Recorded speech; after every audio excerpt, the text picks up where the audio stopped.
In the heart of Willow Creek, nestled between an old bookstore and a florist, stood Oakwood Eatery, a modest diner where the aroma of fresh coffee floated through the air like a warm embrace.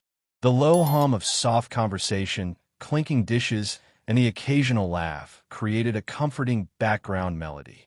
It was here, on an unusually quiet afternoon, that Eleanor, an elderly black woman with silver-streaked hair neatly pinned back, sat alone at a corner table by the window to eye in front of her.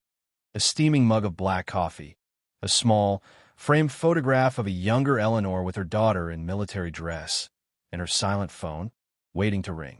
Every month, she and her daughter shared lunch together, keeping a tradition that weathered busy schedules and life challenges. Today felt no different, or so she thought. The peaceful atmosphere shifted when the door chimed sharply, and two uniformed officers, Davies and Miller, stepped inside. Their entrance, though casual on the surface, carried a certain weight. Eyes flickered toward them, then quickly away. Despite the other patrons filling booths and tables, it was Eleanor, dignified, quiet, alone, who caught their attention.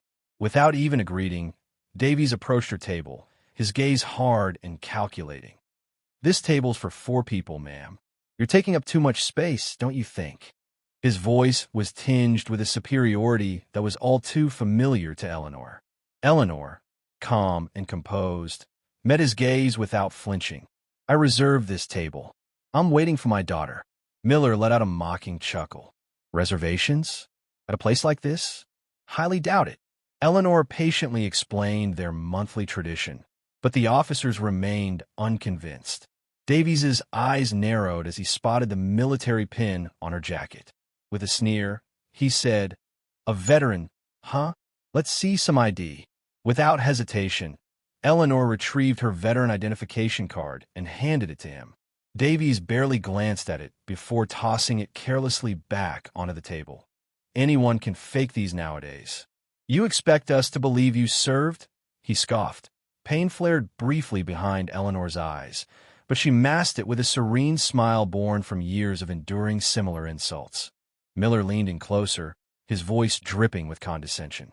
"Back in the day, people like you were only allowed in the kitchens, not on the battlefield."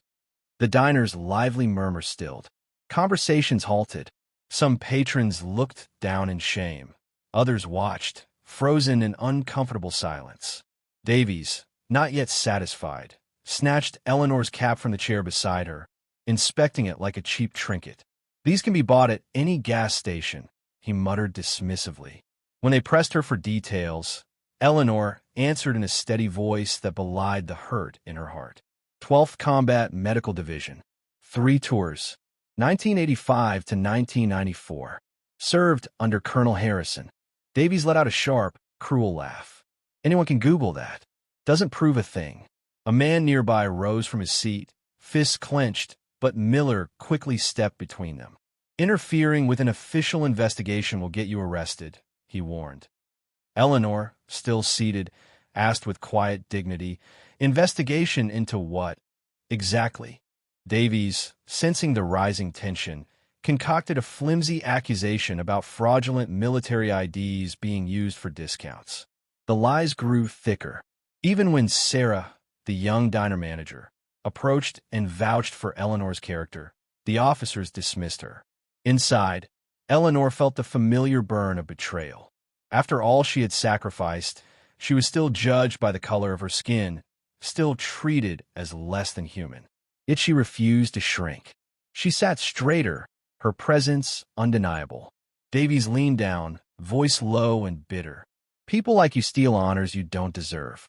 Eleanor's fingers lightly brushed the scar hidden beneath her sleeve, a brutal reminder of the friends she had lost on foreign soil. Her voice, unwavering, responded, "I have additional documentation if you require." Davies slammed his palm against the table, rattling the coffee cup and spilling dark liquid across the surface. Eleanor barely flinched. "Enough," he barked. "You're coming with us." Without a warrant, without cause, Miller seized her handbag and began rifling through it. Eleanor's voice cut through the tension like a blade. "You have no legal right." The whispers among the patrons grew louder. One young woman quietly lifted her phone and began recording. Davies barked orders for her to stop, but she held her ground. "This is a public space," she said firmly. Davies's anger boiled over. He grabbed Eleanor's frail arm and yanked her from her seat. "Let's go." Still composed, Eleanor said, "I am waiting for my daughter." Miller smirked. "She can visit you at the station." Just then, Eleanor's phone rang, vibrating sharply against the table. On the screen, glowing for all to see, was the caller ID. "Catherine Wright, Chief of Police." The officer stiffened.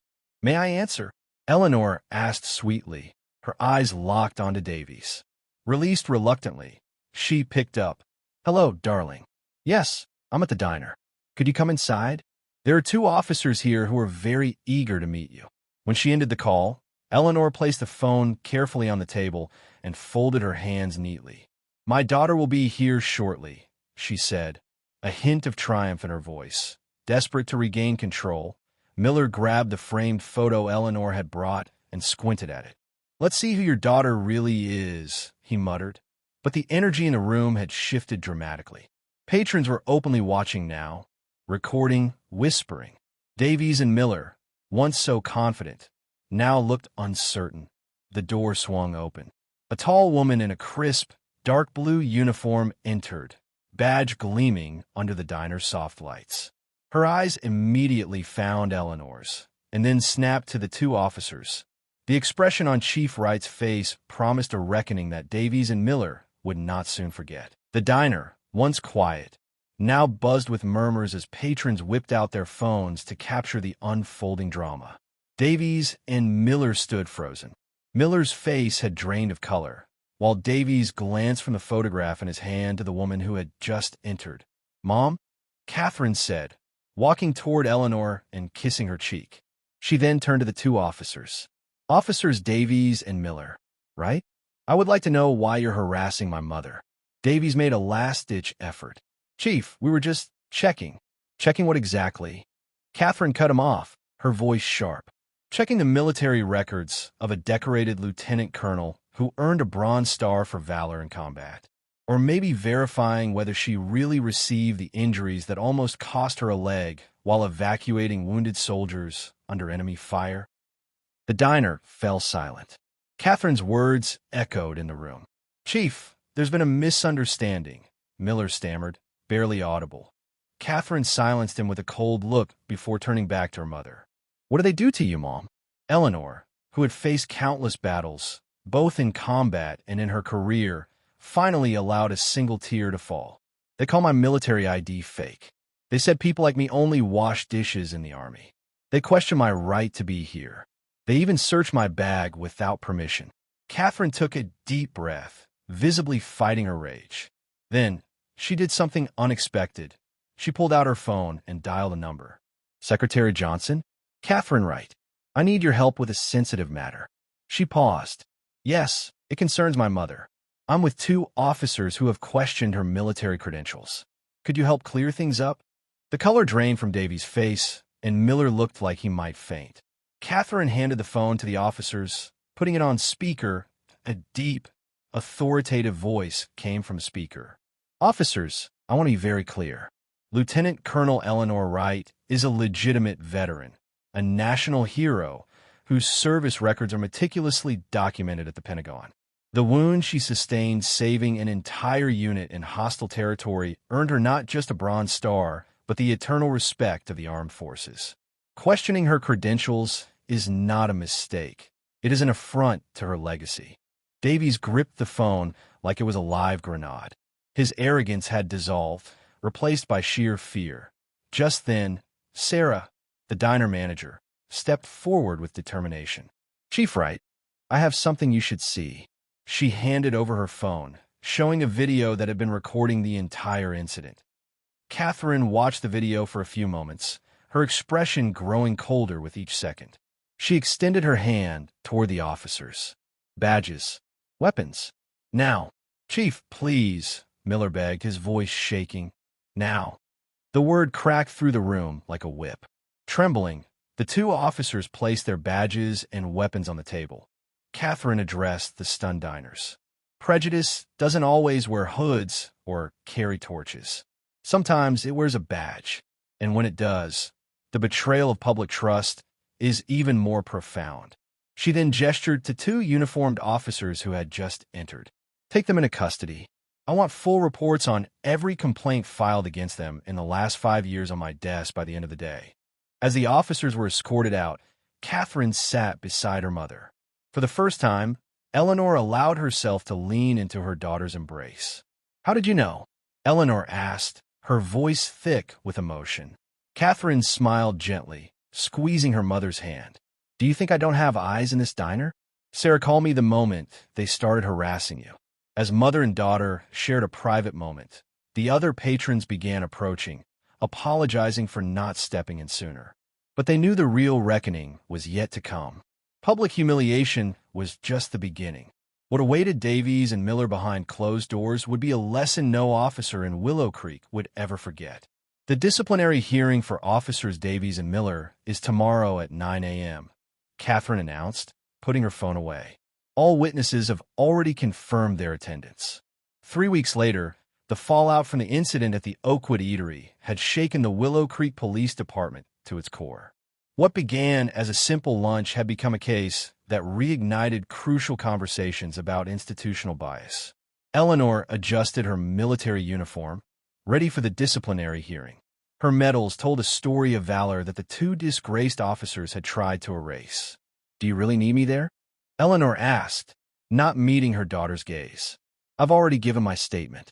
Catherine sat beside her, placing a hand on her arm.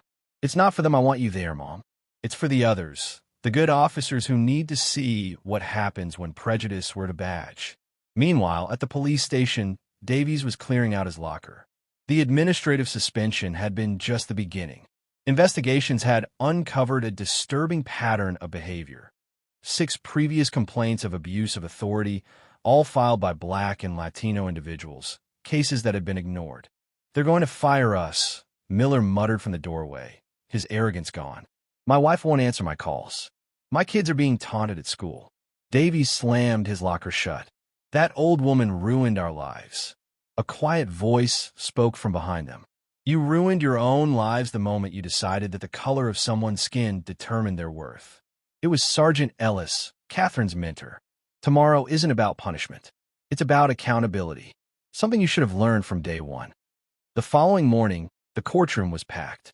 Journalists, officers, and community members all waited to see the outcome. Catherine and Eleanor entered, drawing attention as Eleanor's medals gleamed under the lights. Davies and Miller sat, grim-faced,